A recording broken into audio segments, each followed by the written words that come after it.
Gəncədə 36 yaşlı qadın bıçaqlanıb. Qafqaz İnfo xəbər verir ki, şəhər sakini Aygün İsmailova bıçaq xəsarəti ilə xəstəxanaya çatdırılıb. Hadisənin onun əri tərəfindən törədildiyi bildirilir.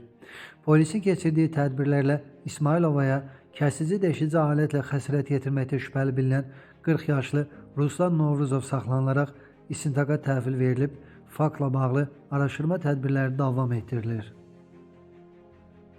Ötən gecə saat 12 radələrində Ağdaş rayonunda ağır qəza baş verib. Əlirza Lətifov idarə etdiyi VAZ 2106 markalı avtomobil ağaca çırpılıb. Nəticədə nəqliyyat vasitəsində olan 37 yaşlı sərnişin Elgün Həsənov hadisə yerində ölüb. Qardaşı 41 yaşlı Ramil Həsənov isə xəsarət alıb.